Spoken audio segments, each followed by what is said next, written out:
पूछी जौन कुछ भी पूछे के बा।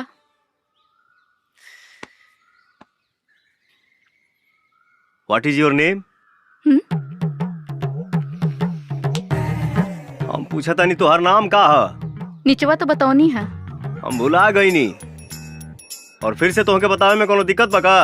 माय नेम इज राधा।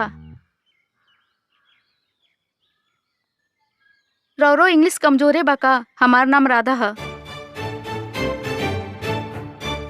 लेकिन नीचवा तो लक्ष्मी बतौलू है।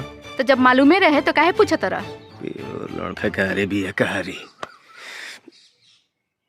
देखा घुमा फिरा के बात करे कोनो मतलब बाना। साफ साफ कहीं तो अभी हमार शादी करे के मूड नहीं खे। उता माई हमके जबरदस्ती यहाँ लेके आयल बिया। एक काम कर, तू नीचे जाके बोल दिया कि हमके लड़का पसंद नहीं खे।